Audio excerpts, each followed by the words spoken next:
Hey guys, so I'm gonna be reacting to a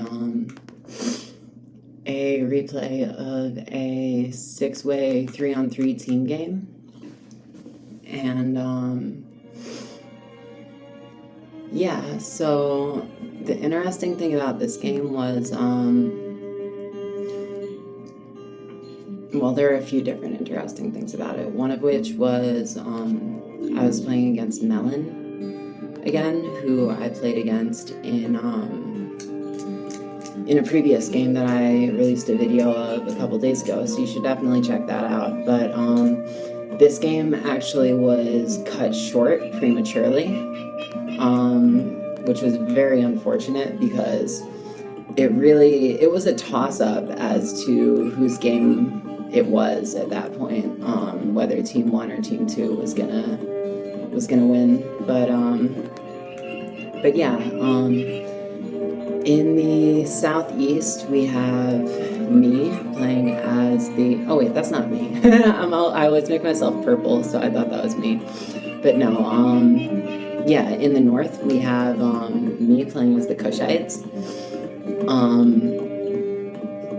In the northeast, also on my team, we have LEZx, playing as the, not the Romans, I think these are the Macedonians, if I'm not mistaken. Yeah, those are the Macedonians, I got it right this time. In the northwest, we have, who is this? This is underscore Darl, playing as the Ptolemies. I used to love playing as the Ptolemies. They used to be my favorite civ. Then for Team 1 in the southwest, we have the Marians. We have Atrepar, who I played against him a few times at this point. He's definitely new, but I feel like he's pretty decent for his level. Then in the middle, we have supriyadi, playing as the Seleucids. Interesting choice. And then in the southeast, we have Melon, who this was my second time facing off against him. And me and Melon were definitely we weren't the highest rated, or I guess we were the highest rated, but we were definitely the most experienced players in this match. So in some ways it was like a rematch between Melon and myself. So let's slow things down. The game was actually, I don't know whose idea it was to play the game at 1.25 speed, but that really threw me off. I really enjoy this map, Pyrenean Syria. I like the mountains in between. They make for really good choke points in battle. There's a lot of fish, which I don't know, I was kind of in the middle, but it doesn't really matter because you can build a dock anywhere. But yeah, I didn't utilize the fish on this map. I'd be interested to see if either of my teammates built a dock and used fishing boats. But yeah, I'm getting off to a pretty good start. I have a lot of farms. It looks like I didn't go for any hunt this game. Let me see. Yeah, no cav, only my initial cav who is scouting right now. And it looks like yeah, everyone's doing pretty even in terms of pop, except for LEZx, who I guess LEZx is kind of newer at this game. So I don't know, but Atrepar kind of rounds things out. But I think the teams were really balanced because I think Supriyadi and Darl were kind of more mid-level players. Melon was more at my level, and then it looks like Atrepar and Les were kind of in the more of the newbie category. So yeah, I decided to clear out all of the trees, like kind of surrounding the civic center, it looks like, before I went for the, it's this map will fool you because it looks like there's a lot of wood lines, but these wood lines are actually really sparse. There's a lot of space in between the trees. Let's see, I have my priest exploring through Lez's territory. Yeah, it seems like Les, well, they're coming along, but they could be doing a little bit better. Like, it was too early for them to build this barracks. They don't have you know, the level of production coming out of the Civic Center is usually sufficient until you get up to like 60, 70 pop, in my opinion. Let's see how Darl is doing. Alright, Darl's doing pretty good. I like the slow ring of houses that he's slowly building around his base. That's a really good strategy just for protecting your farms and like your economy. Looks like he's got a barracks being built. Let's see, 83 pop. So yeah, Darl is really pulling ahead during this game. I'm at 68 in 7 minutes, so that's like a pretty, and I'm housed. That's pretty slow for my liking. We have Melon has already got up to phase 2, so Melon really likes to shoot up through the phases. I personally like, I kind of take my time getting to phase 2, because yeah, let's see, it's a barracks. Okay, so I always make sure to build my barracks before we go into phase 2, because that way I have, you know, because while you're going to phase 2, you can't train anyone from the Civic Center during that time. So I really like to have a barracks built before then. At this point, I've been building like 3 barracks in phase 1, actually, because I've been utilizing the, what do you call the, fertility festival. So, I get a lot of women out early on, and it really helps with my boom, and because of that, I usually am floating enough wood to start off the game with 3 barracks about 5 minutes in, 6 minutes in, sometimes 7. Alright, Supriyadi is coming along pretty well too. It looks like on Team 1, Melon and Supriyadi kind of carried the game, whereas for Team 2, me and Darl kind of carried the game. Yeah, okay, so he's got some people cutting down this tree. Like, I would kind of be more in the wood lines using a storehouse at this point, because, let's see, do they have a storehouse? Okay, they built a storehouse right there, so that's not too far of a walk, but that storehouse isn't really, you know, isn't really being utilized for that much if there's not, like, a full wood line in that area. Okay, he's got his market going up. That means he's second to reach phase 2. So in terms of like going up through the phases, team 1 is definitely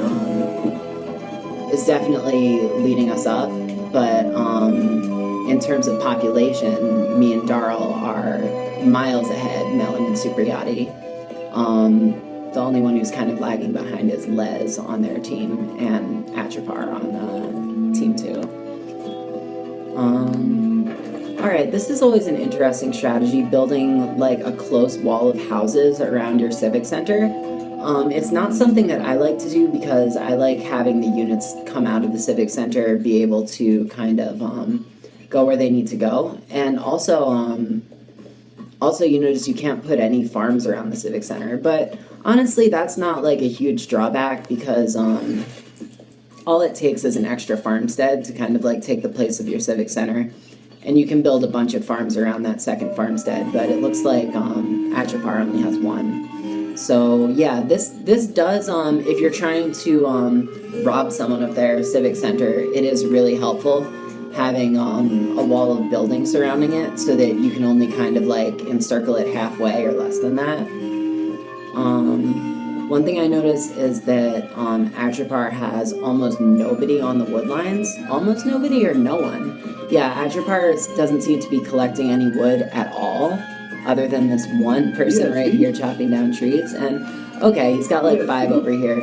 But if you're not, if you don't have sufficient wood cutters, then you shouldn't be moving on to metal already. Like, this metal's going to be pretty useless if you can't make any soldiers or build any buildings which require wood. Okay, yeah, I love this ring of houses around Darl.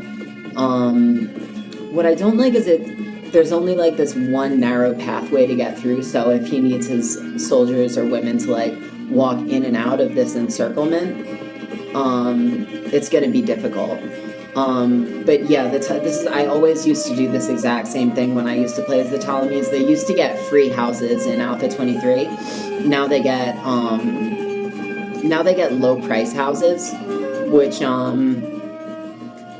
is still, how much does it actually cost to build a house for the Ptolemies? Yeah, it only costs 75 wood, which I think, what does it cost, 100 or 150 for other civs?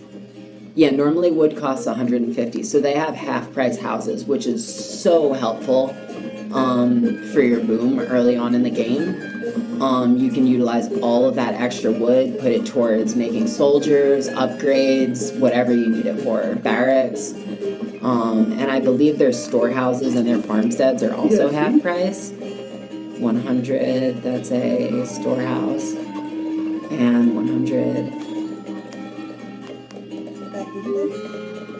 Okay, so they don't have the half-price storehouses and farmsteads anymore like they used to. And in Alpha 23, their storehouses and farmsteads were free as well, which just, like, you can, like, they used to be, like, very overpowered in Alpha 23 with the free houses, storehouses, and farmsteads. Like, that's just crazy. That's just, like, you know, you can beat any other civ that way. And they had mercenaries in Phase 1, which was just crazy. But, yeah, everyone's up to Phase 2 at this point, except Atrepar, who's just getting onto Phase 2 right now. But, yeah, so, I wasn't used to playing a 200 pop game. I'm already at 183, but, it looks like I'm kind of adjusting my playstyle accordingly. So normally around this time in the game, in Phase 2, that's when I pull everybody off of stone and metal, and I send them out to build a civic center somewhere else. But it looks like at this point I was having a little bit of trouble with that because I was running really low on wood, I think. I'm not 100% sure, but yeah, I had these guys just sitting here. I think I was kind of like, where do I build my civic center? And I think I finally decided to build it kind of up on this mountain. And my strategy ended up being to basically surround this whole area with stables, and then use the stables to resupply my forces as I kind of like mounted my attack over the other side of the mountain. Because the stables, you can build them kind of far back and it's still not a problem for reinforcing because the cab just runs so fast, you know. So, yeah, after all of my miners went out to build that second civic center, what I always do is I have the barracks kind of set for the soldiers to come out, immediately go to metal. If the metal's all dried up, the stone is next on their queue, and then I queue them to go to another metal mine, and so on and so forth, you know, so that, you know, while I'm worried about the battle later in the game, I can kind of just have that stream of soldiers coming out and they know where to go, you know, like if this metal's gone, you know, it does take them a couple extra seconds to walk to the second one, but having that whole queue, and sometimes I'll string up to like 6 metal and stone mines on that queue, so that if my attention is elsewhere, when the archers are coming out of the civ center and coming out of the barracks, they and I use archers primarily as my main infantry troops because archers and swordsmen, once I get to Phase 2, I usually intersperse the archers with the swordsmen. Because the pikemen and the spearmen, I find their movement speed is just so slow that, like, what's the point, you know? So let's take a look at Les. Let's see, so they have 1 stable, they have 1 barracks, but they don't seem to be producing out of either one of them. They're not producing out of their civ center either. They could definitely do with building a couple more storehouses here around this wood line. That would be super helpful. Okay, so what's happening over here? It looks like green is, I was going to say mounting an attack, but it looks like he's just doing an expansion over here. He's building a civic center. This is really smart. Yellow has an outpost right here on the mountainside, probably to make sure nobody came out and made an expansion on the other side of the mountain, because having that, if you can make it across these mountains and build a civic center on the other side, and have a base there kind of on the mountainside, that's like a huge strategic benefit. Okay, it looks like I just made it to phase 3. Melon's also at phase 3. Melon's probably been at phase 3 for a while at this point. Darl also made it up to phase 3 recently. Supriyadi and I are both at 200 pop. Melon is getting there. And Darl is very close as well.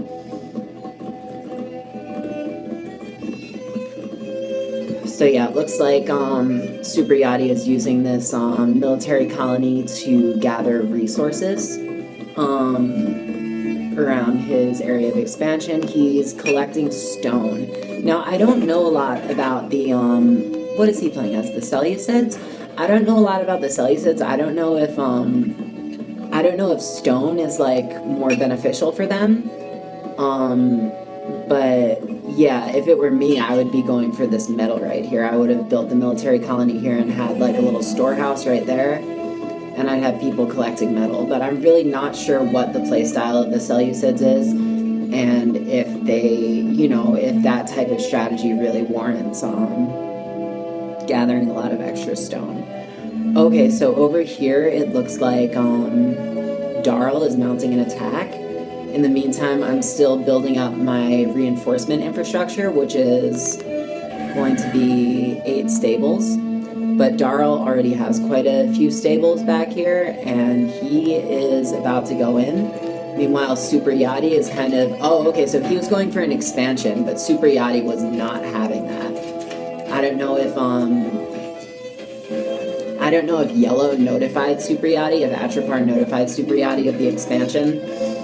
And Supra went out to counter that, or if Supra saw it himself. But let's see how this battle goes. So what I'm noticing is Darl has a really good troop balance. He has a lot of pikemen to kind of be his meat shield and suck up damage. And then he has a lot of skirmishers, which are an extremely strong ranged unit. And then he has these camel archers backing everything up. So, let's see, as far as upgrades go, he also has about half of the upgrades. He already has his level 3 ranged attack upgrade. So he really invested a lot in range, and I think that really benefited him because he just completely took out Supriyadi's forces. Now he's getting this this outpost right here, so he's compromising Atrepar's vision, and he's going to mount an attack on this military colony, which is currently not garrisoned at all.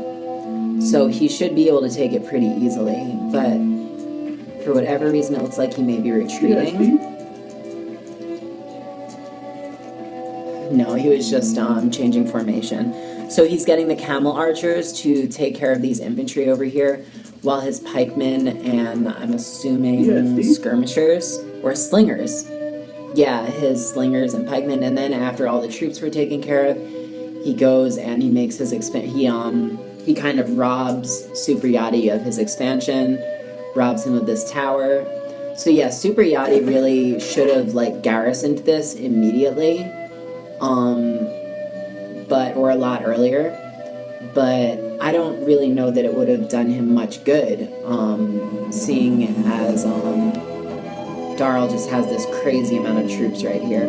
So right now, meanwhile, I am launching my initial attack on Atrepar.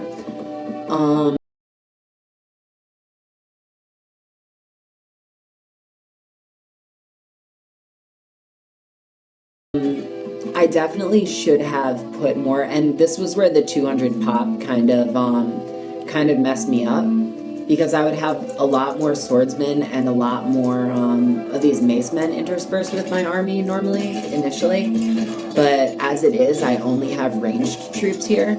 So I think Atrepar being a newer level and Darl's support here, more than anything, Darl's support really allowed me to mount this attack successfully. So The crazy thing is, one thing I was going to mention was Melon already has will to fight. He got that really early on, which is going to be a huge benefit to him. So, let's see. I don't know why Darl retreated here and left me on my own to fight this off.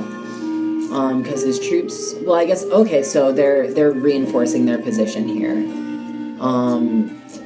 But yeah, he probably saw that, enough of Atrepar's troops were wiped out that I would be able to kind of finish him off on my own. Hang on one second.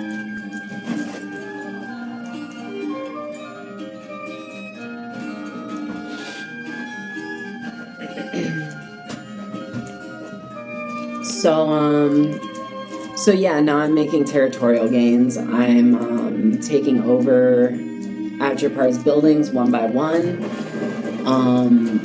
And I'm going to try to take his civ center because having this as like a strategic outpost, taking over his base, is going to be really beneficial in the late game. So at this point, it looks like Darl is mounting an attack against Supriyadi, whose troops are very compromised right now. So I guess he's trying to sort of finish the job. But we have, okay, so Melon's not aware of it yet, so he hasn't come to reinforce. And right now, Darl's making huge gains on Supriyadi's territory. And at this point, I have a lot of my champion cav, which I use to reinforce my army from the stables that I had built just over the mountain. So I'm pretty much finishing Atrepar off from this game. And I'm about to take over his civic center. Now Darl is, I think he's trying to help, but I think he should have really committed these camel archers over to, okay, yeah, he is. He's using the camel archers to take out Supriyadi's stables. Or I guess he's going for his food eco first. I think honestly he should have gone for these stables because these are going to make a huge difference later on.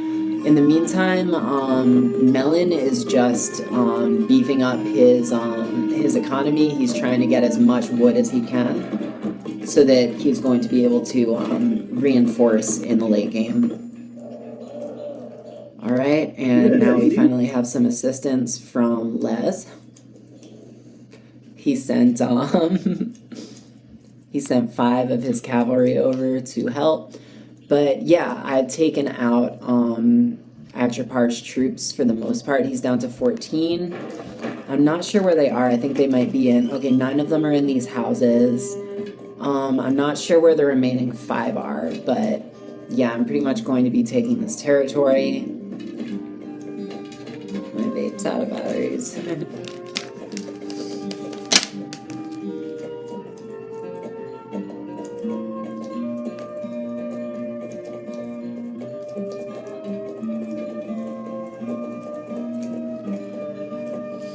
So I'm building a fort right on Supriyadi's border. Supriyadi is down to 119, but Melon has finally got some troops together. A really good mix of sword cavalry and skirmishers. The sword cavalry are going to be sucking up damage while the skirmishers do most of the damage. Yeah, so it seems like I might have missed it, but it looks like, Darl's army was completely decimated by Melon. Darl, yeah, I guess when the fighting started, Darl neglected to get his upgrades, the rest of his upgrades, whereas Melon was just strengthening himself a lot. Like, he has will to fight, he has his phase 3 ranged upgrade, so he's just gonna come over and kind of save the day here. He completely rolls over the small amount of troops that I have left over here. And I am reinforcing with Cav little by little, but including champions, but at this point his force is so strong, and he has so many upgrades. I have all of the upgrades, interestingly, but he has will to fight, which is making a huge difference. He also has numbers, so I think what I could have done is Yeah, I had so many people over here who had just finished on wood, 43 women. I probably could have killed off about half of those. Like I said, I'm not used to playing with 200 pop max, so that made a really huge difference. But yeah, at this point I was like desperately asking my teammates for help. Supriyadi is very much back in the game, and Darl hasn't really been able to recover from this. I'm still at max pop, but the percentage of them that are actually out here is about 10% of my total population. 20 soldiers hold up in this fort. They took out my elephant hero. Yeah, Supriyadi and Melon mounting quite an attack here. So, it looks like I'm still trying to send reinforcements into the battle, which this was a big mistake on my part. I should have kind of collected my forces up on top of the mountain or on the other side and cut my losses and kind of realized that I should have honestly destroyed this fort and this civic center so that Supriyadi and Melon wouldn't be able to use them as strategic buildings going forward in this game, because I guess I didn't realize how badly Darl had been wiped out by Melon. And when they started attacking here, I kind of expected, looks like Darl's making a comeback, so some of their forces had to retreat. But, yeah, it's just a matter of time before they get this at this point, because Melon's army is still massive. And now he has rams. I think he pulled back to kind of wait for the siege to come back him up. And yeah, all of my troops, well, I see why I thought that I could hold this area, but yeah, it was really an exercise in futility at this point.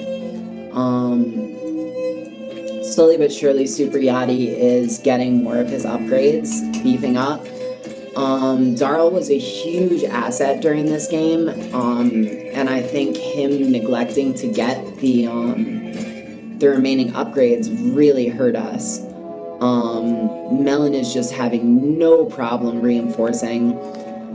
He's taking care of the expansion, which initially was stolen from Supriyadi by Darl, and he's now finishing off all of Darl's buildings, and I'm sure I'm next.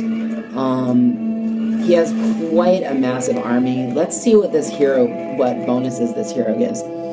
Soldiers and siege engines plus 20 melee and ranged attack damage. So he has that plus 20%, he has the will to fight, and he has all of his upgrades. He is a beast right now. He is just mowing through everyone's forces, and we're trickling troops in little by little, trying to do something about it, but it's really not serving us that well.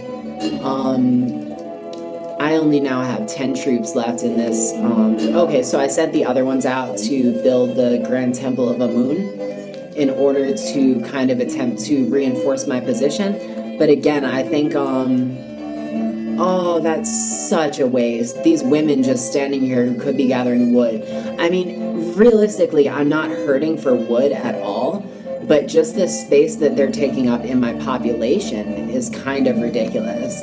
And here comes Melon. I trained another champion, but at this point I still only have like a scarily small amount. Yeah, I took my cavalry out to try to get these rams, but I really have nothing here that can stop him.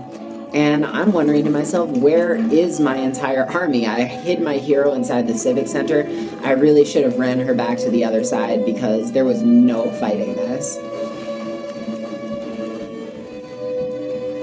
Darl's still down to 112. Les is up to 112 for about the first time in the game. Yeah, and Atrepar's base has kind of just become a battleground. He's down to 2 population. I have no idea where he's hiding them. Maybe in here? No, that's a storehouse. Yeah, I really have no clue where his remaining pop is holed up. But yeah, okay, Supriyadi and Melon are just crushing it over here. I still have 200 population. Maybe I'm trying to build them up on the border. I'm just going to swivel the camera around.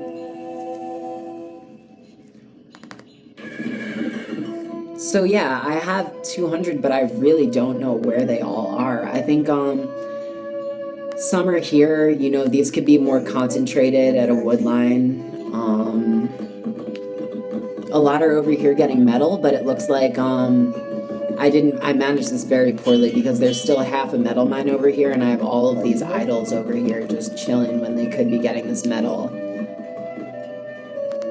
But it looks like yeah, I guess I'm trying to take out his hero here, but I should have stopped sending troops over to this area long ago and just started to rebuild up in this area here, because at this point they're just lambs to the slaughter. I also let him take this temple, which is a huge strategic asset. That was a big blunder for me.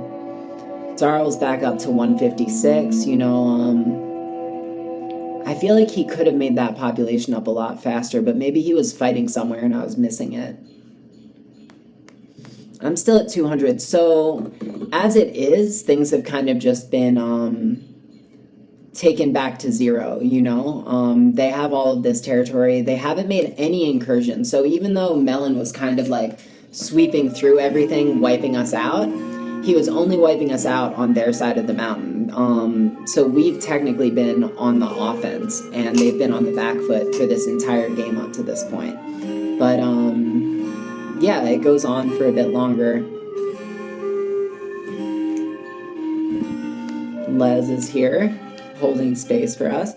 Okay, they have a couple rams, and they have like a small army built up. Send them to fight, you know?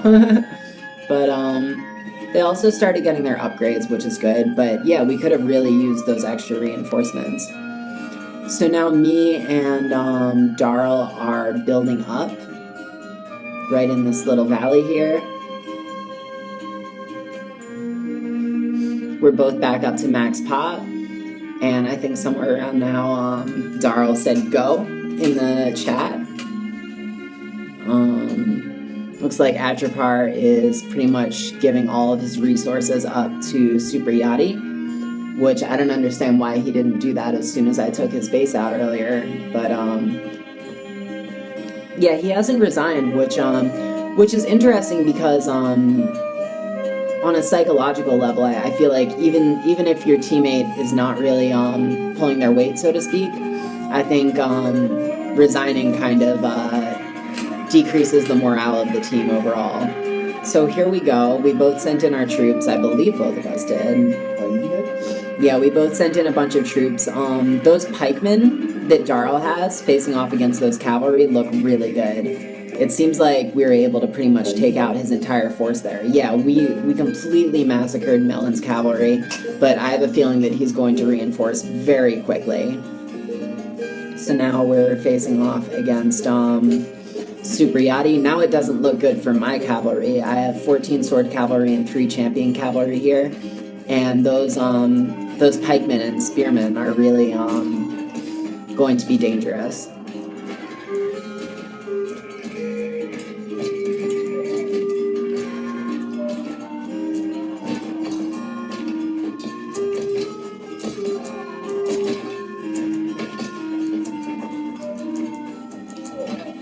Alright, so we got Supriyadi on the back foot at this point. Melon is still trying to reconstitute his army, it looks like, and he has succeeded. He is back up at max pop, so we're about to face another wave of his troops, no doubt. Yeah, here they are. Another wave of cav. Darl really did the right thing with all of these pikemen, because they're going to, or spearmen, pikemen, because they're going to be a huge asset against Melon's cav. Supriyadi is definitely doing a good job of reinforcing.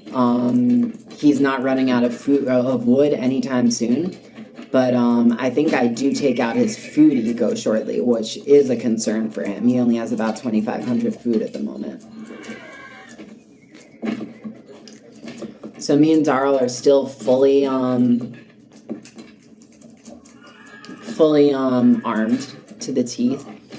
Neither of us have will to fight, which I have all of the upgrades, and Oh, look at this. Darl only has about half his upgrades, which is a shame.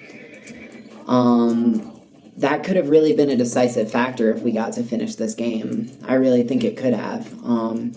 Because Melon is really showing no signs of backing off. At this point, oh, and I think Les might be in this fight as well. Yes. No, I don't think so. But, yeah, I decided to go out and take out Supriyadi's food source, which he's only down to 1,100 food. So taking out these women is going to pretty much take him out of the game, unless he's able to make more, which he is absolutely not doing.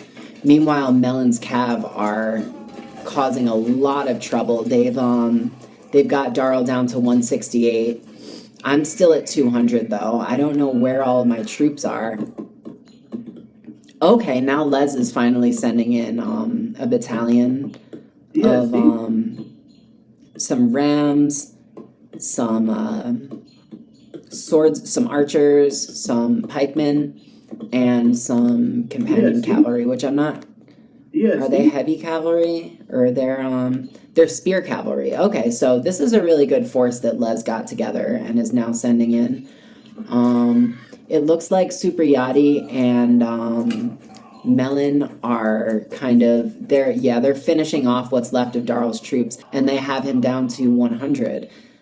If Darl had just, if Darl had gotten his upgrades in order, he would be a lot stronger right now because, yeah, as it is, they're able to finish off what's left of his camel archers.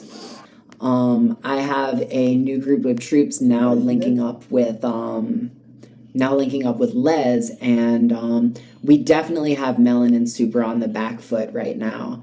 They're both down to about 160, 170. Let's see if Supra was able to get... Okay, so Supra made a bunch more women.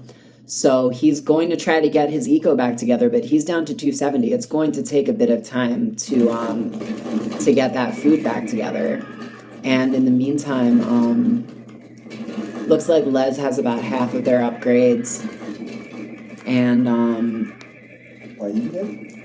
yeah, me and Les are trying to finish off what's left of Melon, and that's when the game finishes. So Melon was down all the way down to 120, and both Supriyadi and Melon both had their food down, extremely exhausted. So yeah, I think we have them on the back foot. I think all things considered, Team 2 was really close to finishing this game off, but Melon and Supriyadi put up a really good fight. You can see in a lot of ways this was kind of a rematch between me and Melon. I definitely led everybody in terms of eco, because that's like kind of my thing. But a part of that was not such a good thing because I had so many women back at the base, just collecting food, collecting wood. And in a game with 200 pop, 70, 80 women is just too many. You know, you're never going to be able to send in more than like 80 to 100 troops at a time, which is just not enough, you know? But I think in terms of like, I don't know, I'll do what Jim does in his videos and I'll try to pick an MVP. I would say I would have given it to Darl because Darl's pikemen did such a good job encountering those cavalry, but yeah, only getting half of the upgrades throughout the whole game really cost us a lot, and we probably could have finished it a lot sooner, or finished it period before the game, you know, glitched out. We probably could have had it. I think if I had to say who is the most valuable player in this game, I would definitely say Melon. Melon was killing it. Melon got will to fight really early on. And even though I feel like Melon needs to work on their boom and just getting up to max pop earlier on in the game, and just managing their eco a little bit more skillfully, I think Melon provided the best military asset out of anyone. He really didn't miss. I think at the end of the day, having Les jump into the fight really, you know, when me and Darl were kind of getting our troops kind of you know, after we made headway, but kind of that wave of troops was getting wiped out, Les came in and was kind of able to keep the pressure on. So, yeah, let's look at the kill-death ratio, because I'm always curious about that. Let's see. So, Darl got the most kills. 540. No, I'm sorry. Melon got the most kills, actually, by quite a bit. Supriyadi only got 173, which is surprising because he was providing really good backup for Melon. Darl got 463, and I only got 341. It makes sense that Darl got the most kills because Darl kind of managed the balance between their eco and their military a little bit better than me. I had way too many people on eco, especially because a lot of those women were idle for the majority of the second half of this game. So, yeah, thank you guys so much for tuning in. And like and subscribe and hit the bell if you want to see more videos. Definitely go subscribe to Jim Cogan's channel. I'm sure you are already, 0AD Newbie Rush. He always provides amazing videos and commentary on 0AD. And also go check out Tom 0AD and who's that other guy? There's a guy who, I haven't seen him put out any 0AD videos recently. But he just subscribed to my channel. Hang on, I'm gonna check really quick. What's his name? Alistair Findlay. Yeah, he does amazing 0AD. He used to do amazing 0AD videos. I haven't seen anything from him recently, but he recently subscribed to my channel, which thank you so much, Alistair. I'm so grateful. Everybody go subscribe to Alistair Findlay. I'll put him in the box down below. And thank you guys so much for tuning in, as always.